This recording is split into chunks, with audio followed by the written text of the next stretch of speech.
Hi team, welcome back to the next episode of Due North, episode 11. Right now I'm in Denmark and I'm about to get on another ferry, this time over to Norway, to Kristiansand, which is bottom centre of Norway. I'm currently at the top centre of Denmark, at Hirtshals, and I've been on this ferry before, which is right there, so I keep looking over there. Last time I was on this ferry was when I rode my motorbike, Triumph Explorer, to Atlantishavsveen. I think that's how you say it. The Atlantic Ocean Road on the west coast of Norway. But this adventure in the van is going to be a little bit different. Let's get into this week's episode. Can't wait.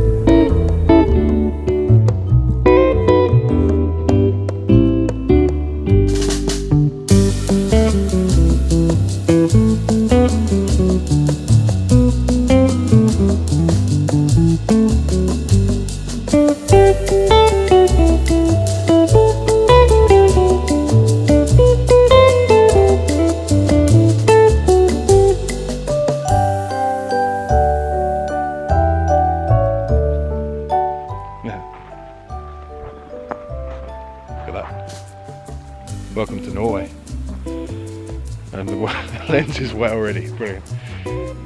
I'm in like a mountain resort area where you see the houses over there. Loads of Norwegians have like holiday homes for the summer up in the mountains. They look beautiful in the winter, and they're empty in the winter. I have to be careful. There's a power cable above my head, just here. All the ice is melting and falling off it because the sun's just come out, and I'm right underneath it. Ooh. In fact, I don't know if you saw that, but that was good timing. It's falling from everywhere. Anyway, right. I want to take some. Let's just sort this out. I want to take some photos here quickly.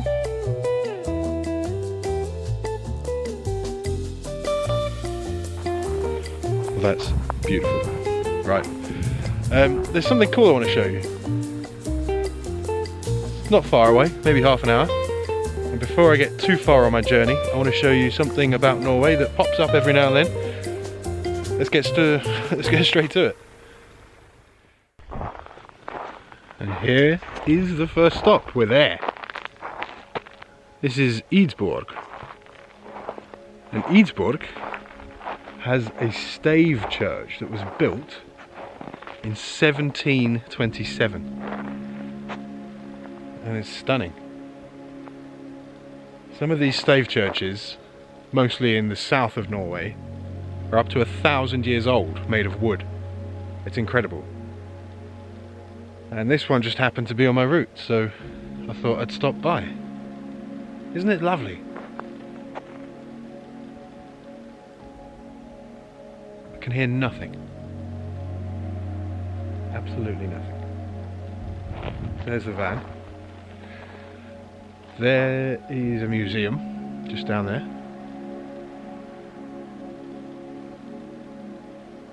And then there's silence in the mountains. I drove up a pretty shifty switchback mountain pass to get here, and it was worth it.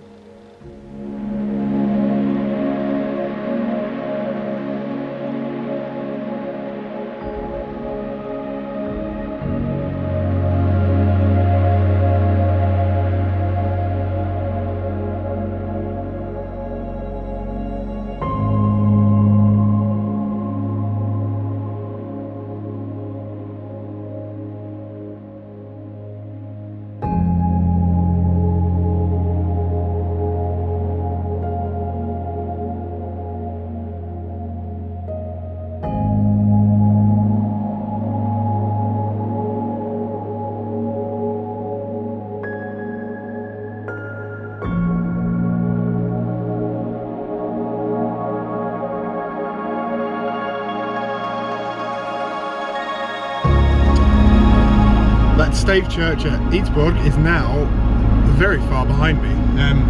The aim, ultimately, this week is to make progress towards Kiruna in Sweden. Kiruna, Abisko, basically Swedish Lapland. So that's the aim before the weekend.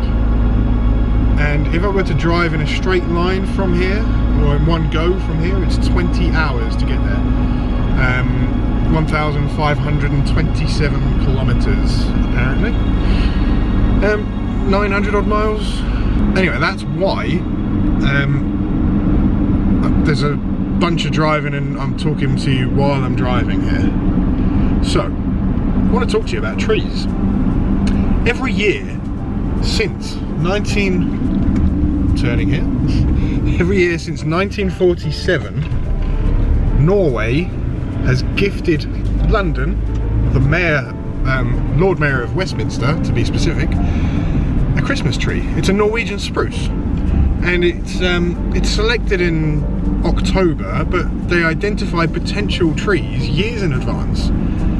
They want them to be 24 meters, they want them to look great. As I say, it's a Norwegian spruce from the forests of Oslo, and the gift is from Oslo. And there's a whole ceremony where a couple of schools get involved and the choirs sing and the kids go with a big saw and cut down the tree.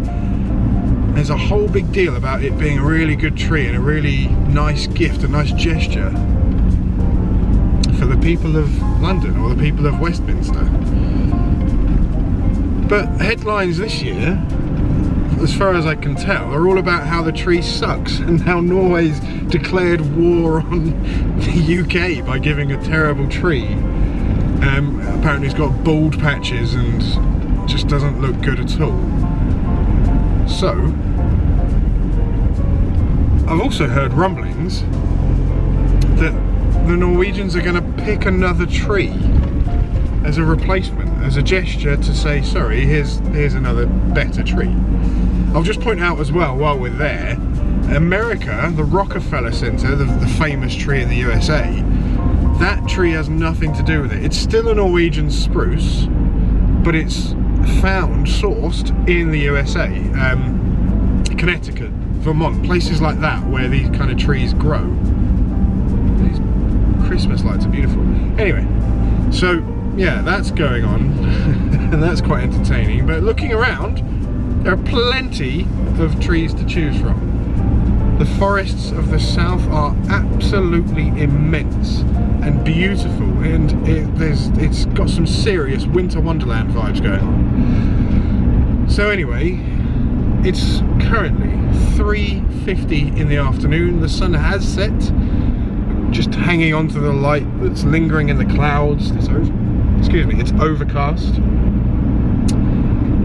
And I need to make track, so I think today I'm going to get towards or to Oslo, maybe just past Oslo before I set camp for the night, pitch up and snuggle up nice and warm, because there's one thing about Norway, particularly around here, is it's pretty consistent with temperatures. Iceland, it was all over the place, but Norway, you know what you're going to get, more or less. The tyres are around 0 or 32 freedom units, if that's the language you speak. I was told that the F stands for Fahrenheit, but I'm sure it's freedom units. Anyway, we're going to get there, we're going to pitch up, and we're going to spend the next couple of days getting out of Norway into Sweden, into Swedish Lapland, to Kiruna, and finding some nice things along the way. So that's what this episode entails. Let's get on with that.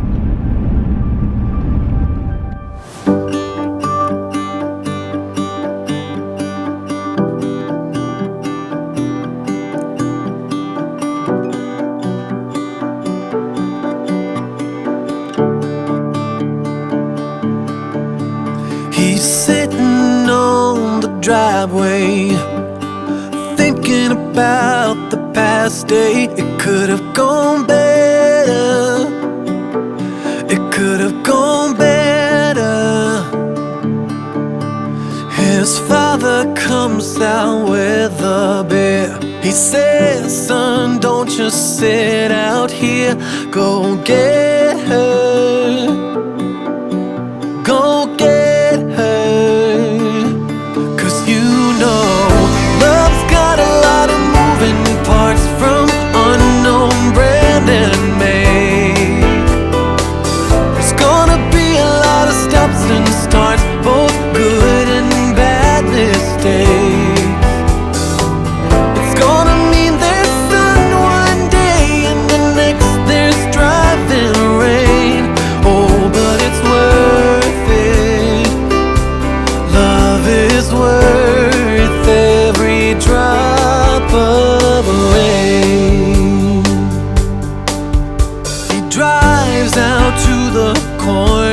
shaft. He knows the time she's getting off. He stops for her favorite flowers. Door swings open, there she is, more beautiful than he reminisced. She sees him,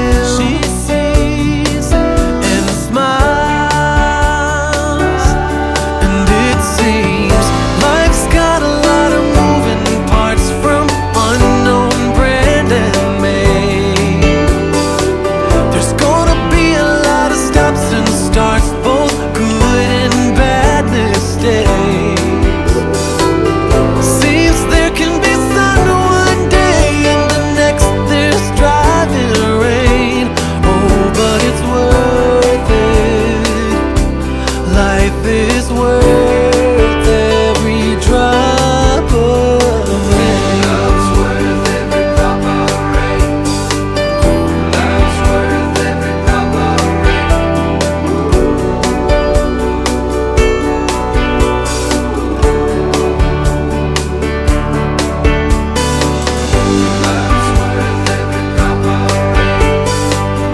Love's worth every drop of rain.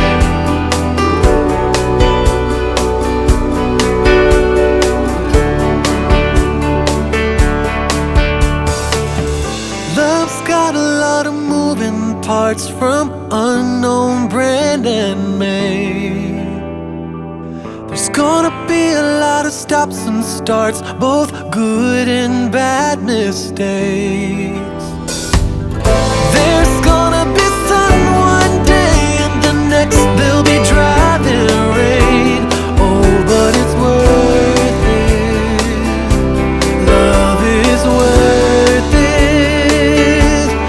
Love is worth every drop of rain.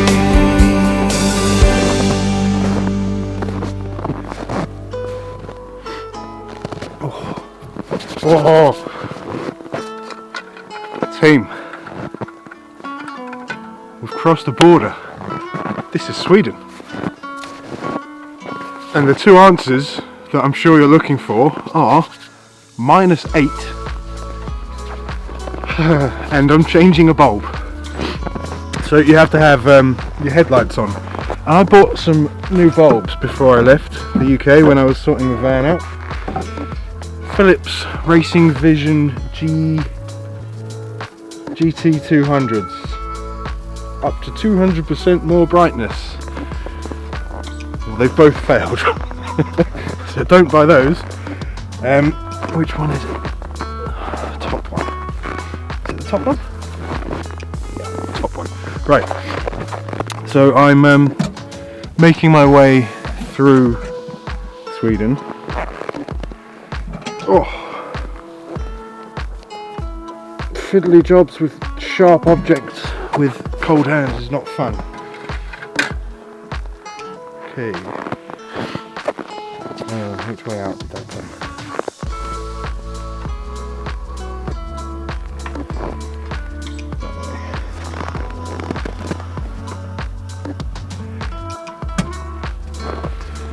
Let's make sure that works.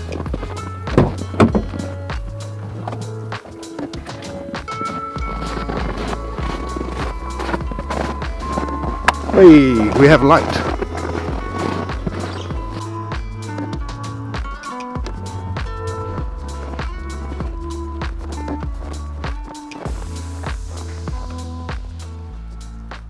You hear that?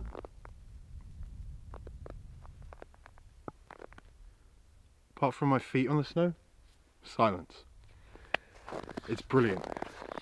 It may be bitterly cold, but it's silent and it's perfect. Last week, when I was in Iceland, I did a Instagram live with a friend of mine, Jason Pooley.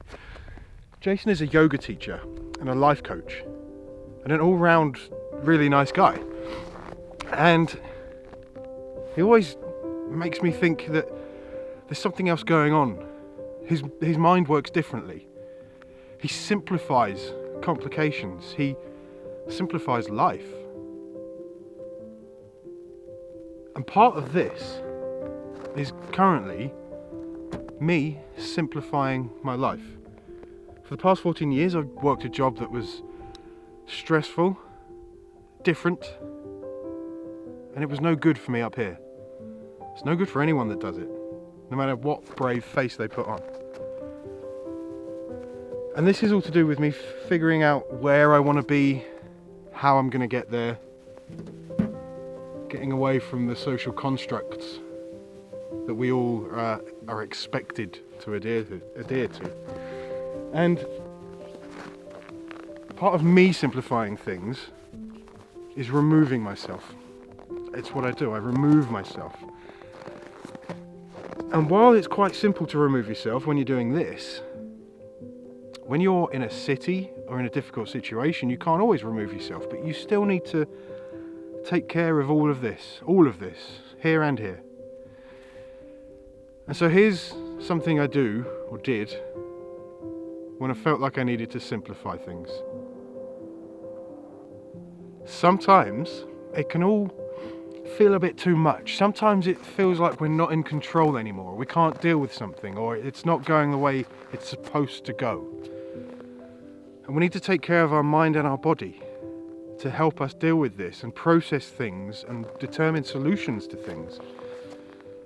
And taking care of our body, well, we all know that's healthy eating, exercise, that sort of stuff. But taking care of our mind, well, when we have a problem that we need to process, deal with, solve, it all comes down to having the right mindset and breaking everything down from the big problem into smaller parts, the components of the problem, and solving them one by one until the whole puzzle is solved. But you need to get your mind into the right place. You need to do just some relaxing. Take yourself away from the thing that's causing you the stress, realizing that actually you can solve the problem. It is going to be okay. It might not go the way it is supposed to go, but it's going to be okay. You're going to be okay. To do that, to get my body in that right place, so that my mind falls into the right place, a very simple exercise is just drop your shoulders, open your chest out, relax your stomach. You know this thing you do with your eyebrows? Relax them. Let them just drop. Unclench your jaw. Take the tongue from the roof of your mouth and breathe in. Once you get your body relaxed, your mind gets relaxed, and your mind can then find the right path. You can enjoy the silence or create your own, and find the solutions.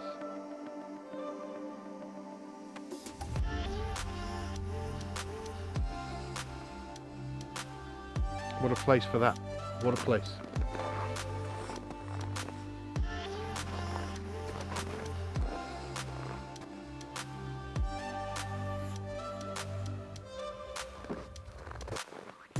Everything is going to be okay. Trust me.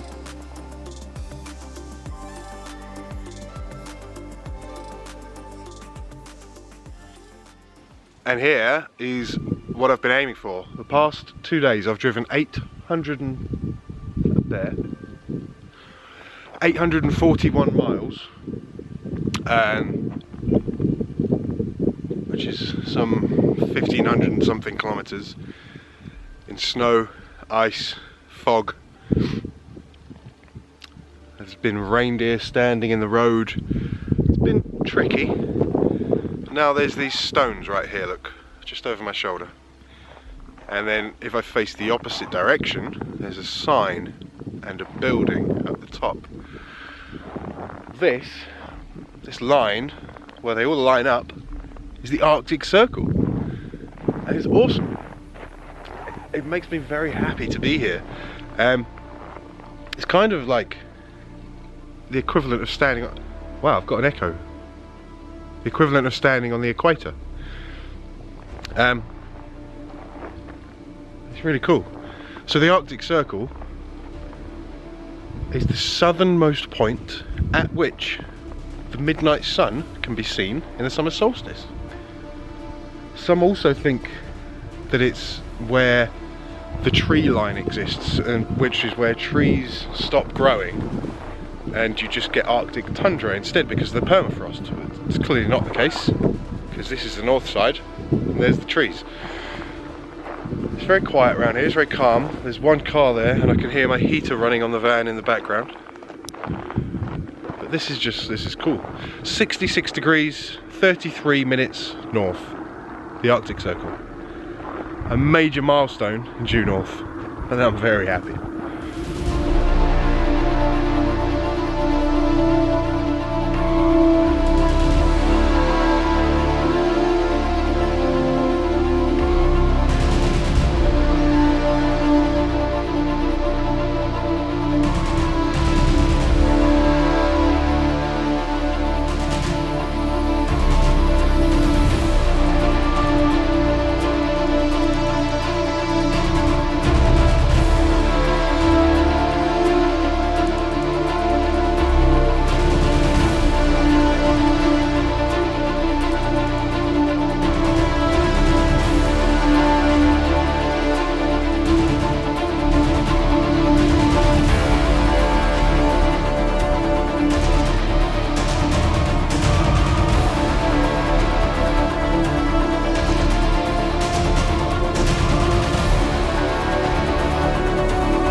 Headed 20 minutes east to another Arctic Circle crossing line. You can see the big sign there, just like the one before. This one's got some flags, so it's got the Swedish flag and the Sami flag. And the Sami are the local indigenous people, the reindeer herders, the hunter-gatherers from this area. But it's also got this thing. I don't know quite what it is. I'm assuming, yeah, everything's lining up. So this is the line.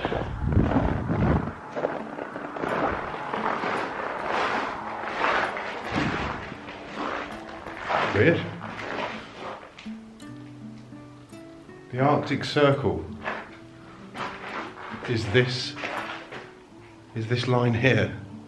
It lines up with the flagpoles and the sign. That's pretty cool.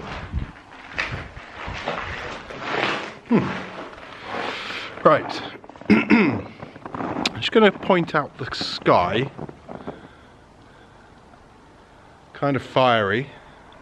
It's 1:15 in the afternoon. The sun set half an hour ago at 1:45, 12:45. So from here on, I'm going to be fighting for daylight. I have to maximise on every little piece of it, because soon it's not actually going to rise. The sun is just going to stay below the horizon for a couple of weeks, which will be interesting. And it is very cold. I'm sure you can see my breath. So the next stop is Kiruna, north of here, Swedish Lapland. I'm so happy. Before I actually make tracks from the Arctic Circle north, I'm going to preempt a question, and I'm going to give you a variety of answers. The question I'm preempting is, how cold is it? Well, in the van, in the cab area here where I'm sat, it's 20.25 degrees. In the kitchen, I've got it currently at nearly 30. In the bed, it's 25, and then outside, with the sensor that's in this mirror, minus 8.4 or 8.5. The tyres, they've got independent sensors on each tyre, which is this focus to our right. There we go. Minus 9 on the right, and then minus 10 and 11 on the ones on the left. So the answer to the question, I'm sure you're wondering how cold it is really cold. It's really cold.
Those northern lights last night were hidden by clouds. Clouds rolled in at about 8:30, 9 o'clock, and they didn't go. They were supposed to go, but they didn't go. But it is the Arctic, so the forecast, I suppose, is to be taken with a pinch of salt, and I am in the mountains. I don't know if you can see the mountain in the cloud behind me. This is the car park to a train station just up the road in Abisko itself, and I'm about to go and explore a Sami camp. I've been here before. I know it looks cool and it's quite interesting to see the Sami structures, the buildings.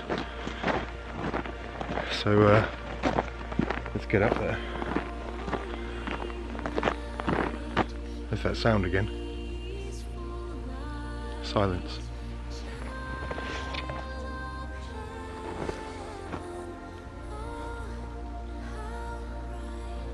I can hear sled dogs. Can you hear the sled dogs?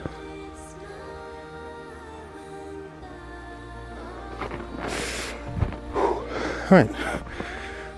Sami structures. Just examples of various different things. As I said, the Sami are the people that herd the reindeer, hunter-gatherers from basically all the way across northern Sweden, Finland, into Russia, and a little bit of Norway. And this is like a little heritage site that shows various structures that they use and what they're for. So that is where they stored food, up above the ground. That one's an insulated version behind it. You can see there's TP structures all over the place, but then over here it's quite interesting because there's underground ones like this.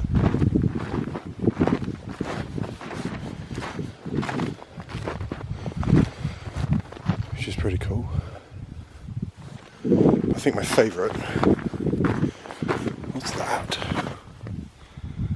I find it incredible how life finds a way. It's 3 degrees today, which is 36 Fahrenheit. But this snow, well, basically snow insulates itself. You can see how this building has kept itself warm and the snow's melting off the top of it. But yeah, snow insulates itself, so the deeper you get into the snow, the colder it is, because it uses pockets of air to keep itself at the right temperature. So it hangs around for longer the thicker it is. Obviously we know that, but that's the reason why. What's going on here?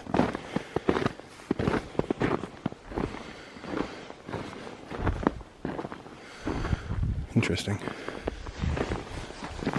So there's the doorway. There's another little hut thing. Then there's the underground. Not the underground. There's the teepee things.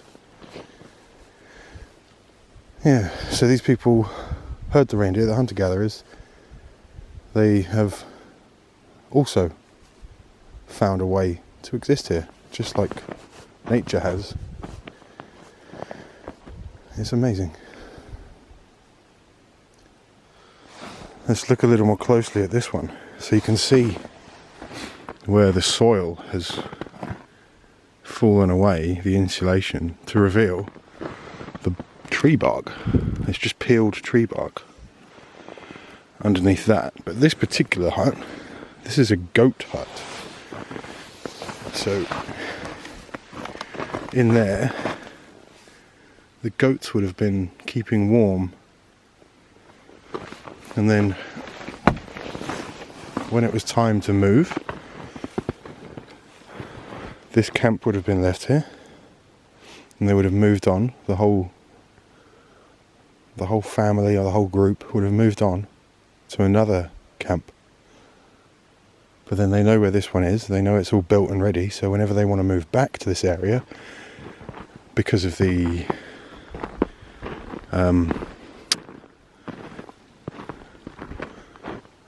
it's amazing.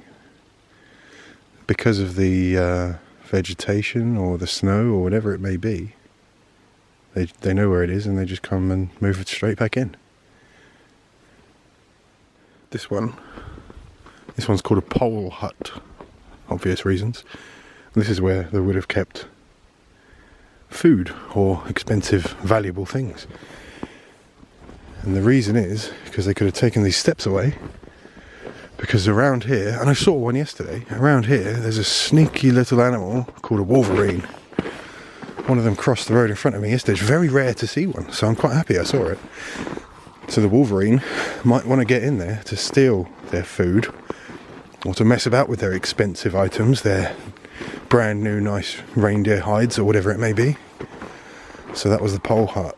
But considering I'm not going to get any sunshine today, this light's alright. The clouds sort of reflecting it back down, and there's no shadow anywhere. Like literally nothing has a shadow. It's bizarre. It's time, I guess, to move on a little bit, make the most of the daylight. So that was the Sami camp at Abisko. Let's see what else I can find. So, I think I have made a decision. So this is Abisko National Park, and Abisko National Park was, or the purpose of it, is to preserve a true North Nordic wilderness, which they're doing very, very well. And behind me, as well as the main hotel and the one gas station supermarket, all in one situation, there's also the Abisko Scientific Research Station. So because this place is in the Arctic, it's accessible, but it does truly represent the Arctic and a Nordic wilderness, and there's a big lake and there's mountains and you get northern lights and all the snow and everything that comes with the Arctic. There is this Abisko Scientific Research Station, and there are people that are based there permanently, not very many of them, but then from around the world they'll accept people who want to come and do a study based on the snow or the permafrost or the northern lights or whatever it may be. You can come and do your scientific study here in Abisko in the Arctic. I think that's pretty cool. But here's the thing I've decided I'm going to do. I've looked at the weather, and I know I keep saying it's hit and miss, but it's telling me it's going to be miss. So everything's changed, and it's because of the water, the lakes, the mountains and those things. So I'm going to head inland on my way through to Finland. So the end is going to be Finland.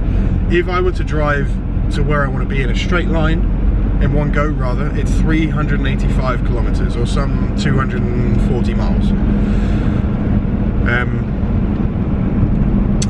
I'm not going to do that. I'm going to do it in 2 goes. So I think I'll still be in Sweden this evening.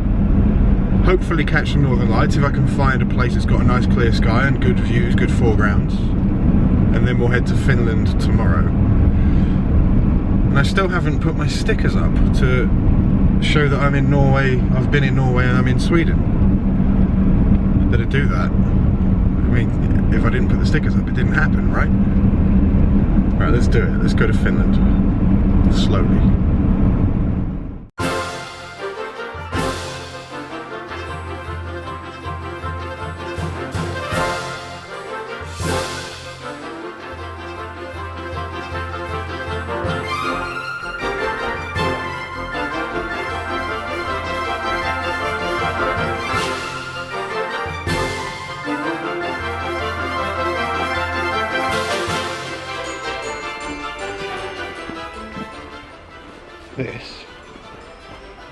This is the Ice Hotel. World famous. It's not all ice, but that bit is, and I'm going in. Let's go.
team.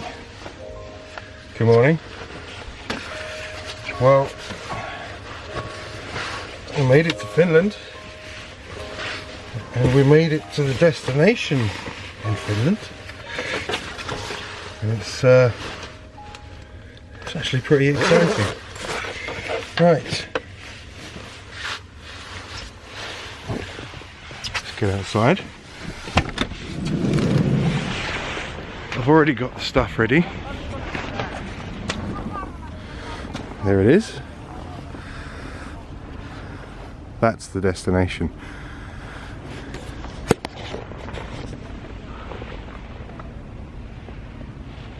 I'm hoping the trees look good up there.